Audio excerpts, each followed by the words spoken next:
That's a giant of a song. What's the story with the If I Rule the World?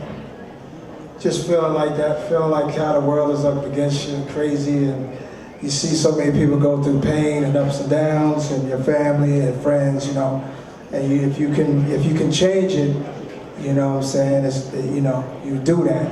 Curtis Blow, a hip hop legend, he made the original version, and I saw him perform it in this movie called Crush Groove back in the days, and I was like, y'all remember that? That was like amazing. He was one of my favorites. Him, Run DMC, Cool J, all of them guys was like my favorites. So I thought it'd be cool to redo a record by Curtis Blow, and then with Lauryn Hill on the record, just took it to a whole nother level. Like what Salam said, he did their first album, and their first album and my first album were released on the same record company around the same time, and they used to actually open up for me. Wow. So, second time around, you did the score. That record is one of the biggest selling albums of all times, and I was opening up for them. And it's all good, you know, and we wound up working on that record together. How did you two come to be in terms of collaborating on so many projects? What was the first encounter with you and Nas and some of the magic that's happened with the records you guys have made? But Salam's a chameleon for real. Like you would have no idea what this guy is working on, from the Sex and the City movie, the music for that, to, yeah, I'm putting you on the spot.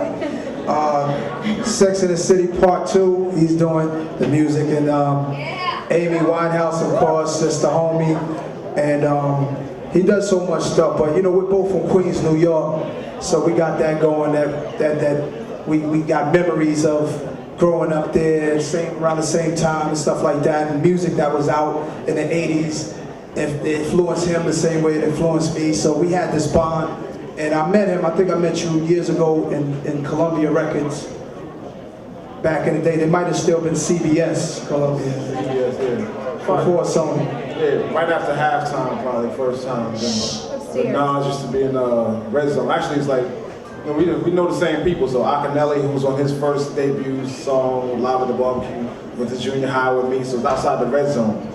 First time I met you with Launch Professor. So you know, we grew up with the same influences. We knew the same people. We like the same foods. Like we same dudes in a different form. So you know, even what's dudes that play one that. What's your favorite Indian restaurant in Queens these days? What's good? Actually, I didn't go to India until I moved to the city and went to 6th Street. So, you know, we were still at that Popeyes or that. I was McDonald's on Springfield and Linden. I was over there. What was your first collaboration with the two of This is you? What Goes Around on Stillmatic. Yeah. That was the first song that we did together in 2001. And then from that time when we did that, we really just clicked in and kept vibing on stuff. And, you know. Well, what happened is, we're getting in the studio, and then Salam's like, what type of song you want to do? And then I throw him all these ideas that I don't think could ever be put into a song. And then like a week later, he plays me something with the music and then tells me what the song should be about. And I'm like, damn, how'd you think of that? He said, man, that's what you were just talking about last week in the studio. So he like captures the lightning in a bottle, you know, and he just like holds it for whenever you're ready. And I go through all these different ideas, and then he says, what about this one? And I'm like, wow, I'm glad he remembered. The thing with somebody like Nas, I guess, you know, he comes up with ideas so quickly and moves on to the next one. I mean, when we get in and start writing, we do a lot of music, but he'll be like, I'm listening to Miles Davis, Bitches Bruce today, and I'm like, really? Then I listen to it, okay, bass, clarinet, this, that, and the third. So we got songs in the camera like that, or he'll be like, oh, I heard some Bessie Smith stuff that was interesting. Okay, we'll just do that. So whatever it is, he throws it at me, and I flip it, but still give it to him in a form where he can be him, use his voice, and really go there. So our collaborations for me are, you know, special, especially as far as doing hip hop, because I don't have to just think about the hip hop we grew up on. I'm able to do everything else. Thank you. Good stuff.